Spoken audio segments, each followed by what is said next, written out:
اگر کسی کے بچے اسکول میں ہیں اور اس کو تنگی پڑ رہی ہے مہنگائی کی وجہ سے تو وہ استعمال کرے گا فیس کے لیے. یعنی ہم نے کیا یہ کہ 40,000 تک کمانے والے جو لوگ ہیں ان کو ایک فیسلٹی دی ہے کہ وہ اپنی مرضی سے جس طرح وہ زندگی گزارتے ہیں اس پیسے کو خرچ کریں.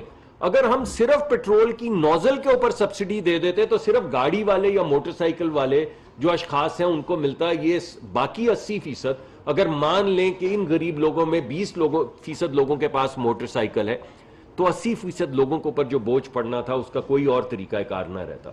تو ان لوگوں کو بچایا گیا اور اس بریکٹ سے اوپر کے جو لوگ ہیں بتدریج ان کے اوپر تھوڑا بوجھ اور کچھ حکومت کے اوپر بوجھ جو ہے وہ ہم اٹھا رہے ہیں. ہم نے لیوی نہیں بڑھائی جی، میں بتا رہا ہوں جی، لیوی نہیں بڑھائی وہ بوجھ ہم نے اٹھایا. سیلز ٹیکس نہیں بڑھایا وہ بوجھ ہم نے اٹھایا. جو تھوڑی سی اضافی قیمت بین الاقوامی قیمت میں ہے اس قیمت کے باوجود وہ بوجھ ہم نے اٹھایا. باقی بوجھ جو ہے ہم نے ڈسٹریبیوٹ کر دیا. سر 2 سوال ہے سر. ایک تو بھائی صاحب آپ سے بھی، ملک صاحب آپ سے بھی. سر بالکل ٹھیک ہے یہ انٹرنیشنل مارکیٹ میں پرائز بڑھی ہے، بڑھنی چاہیے تھی، لیکن نہ صرف آپ کی حکومت، پچھلی کی جتنی بھی حکومتیں تھیں ایک مافیا اسٹائل والے ہیں، باقی لوگ ہیں جو سرمایہ دار ہیں جو پالیسی میکنگ میں، اور آپ نے بھی ان کو پالیسی میکنگ میں شامل کیا، سب حکومتیں شامل کرتی ہیں. ان کو آپ 100 ارب روپے کی سبسڈی دے رہے ہیں. LNG آپ $25 کی لے کر $6.25 کی ان کو دے رہے ہیں. سر وہ مافیا ہر حکومت سے یہ رعایت لیتا ہے اور آپ بھی دے رہے ہیں، اور آپ نے اس کو وڈرا کیوں نہیں کیا؟ ان لوگوں کے لیے کر دیا. دوسرا جو آپ کہہ رہے ہیں کہ ابھی بھی یہ کشن چھوڑا ہے، IMF نے اس کشن کی اجازت دی ہے یا 15 مئی کو وہ کشن بھی وڈرا ہوگا جو بچ گیا ہے؟ جی، ہمیں جو اس وقت ہماری نیگوشیشنز چل رہی ہیں ان کو نیگوشیشنز کو آگے بڑھانے کے لیے جتنی قیمت میں اضافے کی ضرورت تھی، کیونکہ وہ ڈے ٹو ڈے فلکچویشن ہوتی ہے، وہ پرسوں $2 گر جائے گی قیمت، یا $1 گھٹ جائے گی یا $2 بڑھ جائے گی، وہ جو رینج ہے وہ رہتی ہے. مگر جو بنیادی ریکوائرمنٹ تھی اپنی IMF کی اور دیگر بین الاقوامی ادارے، صرف IMF نہیں ہے، ورلڈ بینک ہے، ایشین ڈیولپمنٹ بینک ہے، ہمارا بانڈ ہے جو ٹریڈ ہو رہا تھا، وہ بانڈ ہمارا 50 پیسے کے اوپر آ گیا ہوا تھا، اس کی قیمت جو ہے انٹرنیشنل بانڈز کی، ان کو استقامت دینے کے لیے، یہ تمام چیزیں کرنے کے لیے جتنی قیمت بڑھانے کی ضرورت تھی وہ بڑھا دی گئی ہے.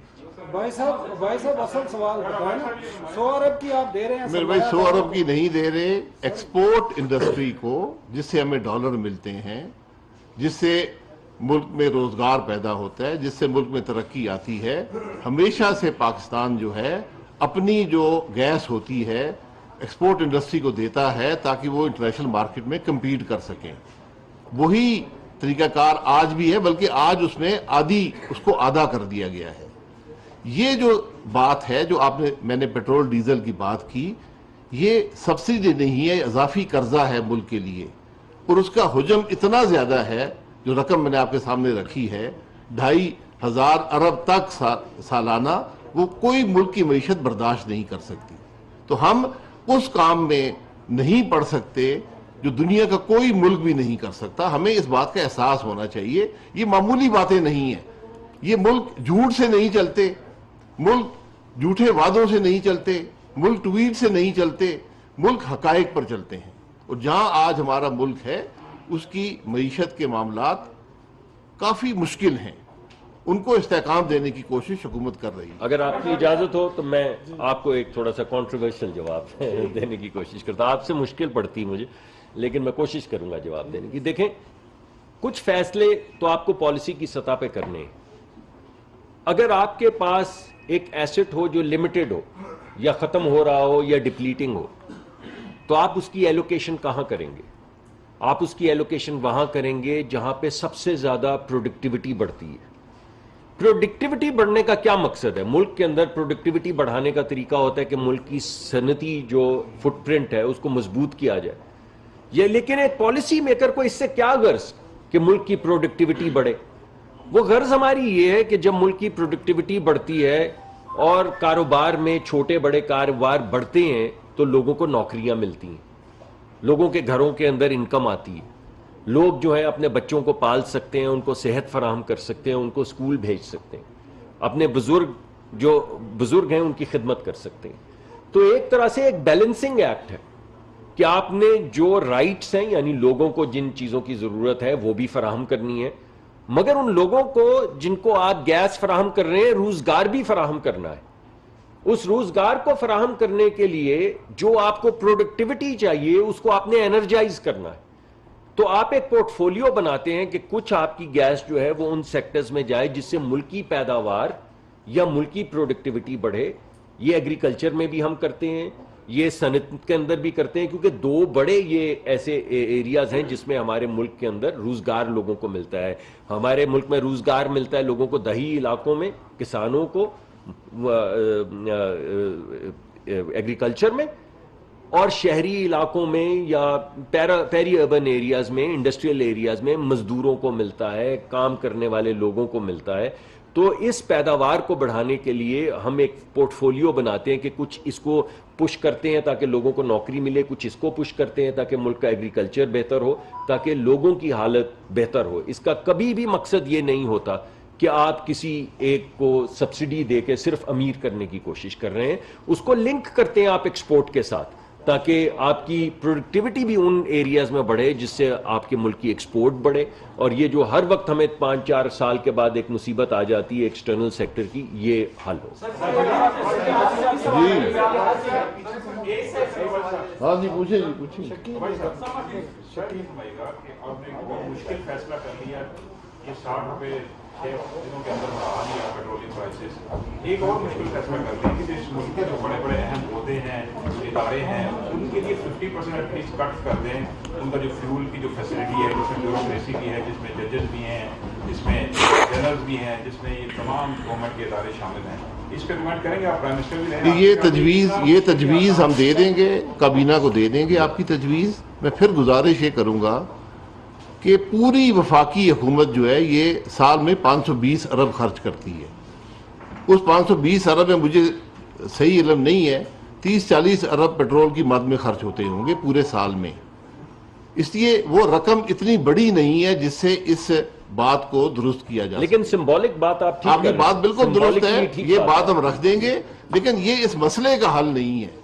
جو چیز آپ کو 125 ارب جیب سے دینا پڑتا ہو اور 100 ارب اپنی آمدن میں کمی ہو رہی ہو, اس کو آپ 20 یا 30 ارب کی پیٹرول میں سے سالانہ میں سے آپ 10-20 ارب کاٹ کے حل نہیں کر سکتے. یعنی 200-250 ارب ماہانہ اور 20 یا 15 یا 20 ارب سالانہ. ارب میں سے 10% کاٹیں گے, 50% کاٹیں گے, لیکن بالکل آپ کی بات درست ہے. سمبولکلی ایک اچھی بات ہے, آپ کی تجویز بڑی اچھی ہے. مٹیریل امپیکٹ شاید اس کا وہ نہ آئے, مگر لوگوں کو کم از کم یہ اندازہ ہوگا اس کے ذریعے کہ ان کے دکھ درد میں ہر سیکٹر جو ہے وہ شرکت.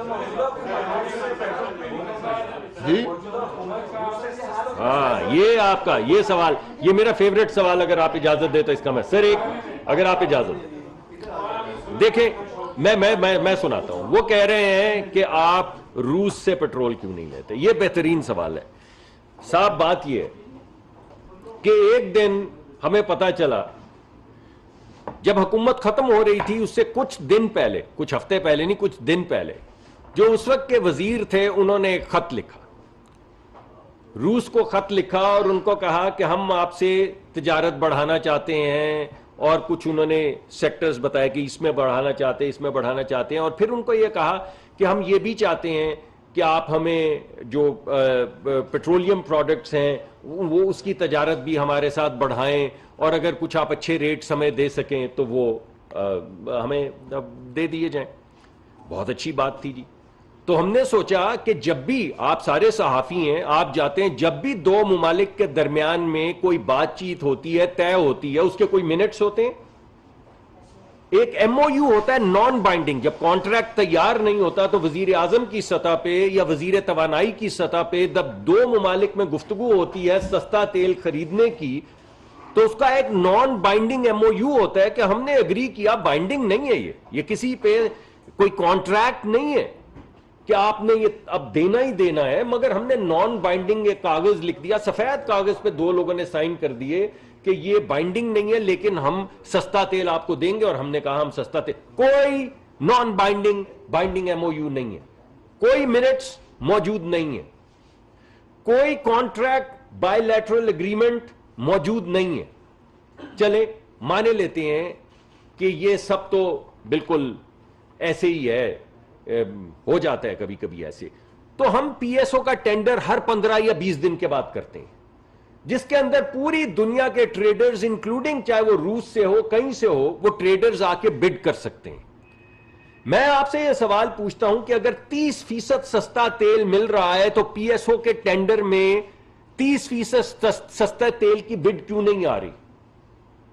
یعنی وہ لوگ جو ہمیں یہ سجیسٹ کر رہے ہیں، میں ان کو دعوت دیتا ہوں، ان کے کچھ جاننے والے ہمارے پاس آئے بھی ہیں کہ ہم آپ کو تیل سستا، میں نے کہا آپ ایسا کریں کہ سستے تیل کی بڈ ڈالیں ایک ٹرانسپیرنٹ طریقے سے، آپ یہ چھپ چھپا کے کیوں ملنا چاہتے ہیں ہمیں؟ آپ آئیے، پی ایس او کا ٹینڈر ہوتا ہے، آپ کو 30% سستا تیل مل رہا ہے، آپ کو نفع ہوگا، آپ 5% اپنے پاس رکھ لیں اور 25% سستا بڈ کر دیں، کوئی آپ کو بیٹ ہی نہیں ہے۔ تو کیوں نہیں ہو رہا بھائی؟ کیوں نہیں ہو رہا؟ نہ کوئی بائی لیٹرل اگریمنٹ ہے، نہ کوئی G2G اگریمنٹ ہے، نہ کوئی نان بائنڈنگ MOU ہے۔ اس کے بعد ہمارے ان کی بات کے بعد ہمارے جو سفیر ہیں روس میں، انہوں نے وہاں کے انرجی منسٹر سے، ان کی پیٹرولیم منسٹر سے جا کے میٹنگ کی اور ان سے کہا کہ وہ کوئی 30% کی کوئی بات، آپ نے کوئی جواب نہیں، نہ خط کا جواب آیا، نہ اس میٹنگ کے اندر سفیر نے جو میٹنگ کی جا کے، ہمارے سفیر نے ان کے انرجی منسٹر کے ساتھ، نہ وہاں سے کچھ جواب ملا۔ یہی بات ہے کہ یہ جھوٹ کی بنیاد نہیں ہوتی ہماری۔ میری بات سن لیں، 5 ریفائنڈریز ہیں ہمارے ملک میں، 5 ریفائنڈریز ہیں، اپنا خام تیل وہ خود خریدتی ہیں۔ آپ یقین کریں، آپ تو 30% کی بات کر رہے ہیں، ان کو 1% بھی سستا ملے، ان کو مکمل اختیار ہے، وہ خود خریدتی ہے تیل، وہ خریدیں گی 1% بھی سستا ہو اور اس سے زیادہ منافع کمائیں گی۔ اس لیے یہ باتیں ہم نے بہت سنی ہیں، حقیقت اس میں نہیں ہے۔ جی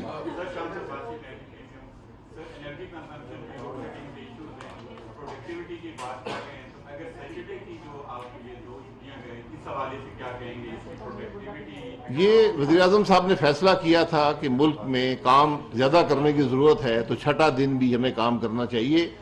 یہ اب وہ ریویو اس کو کریں گے، اس کو دیکھتے ہیں اس سے کیا فائدے حاصل ہوتے ہیں۔ ایک طرف کام ہے، ایک طرف کچھ خرچے میں کمی آئے گی، اس کو بیلنس کرنا پڑے گا۔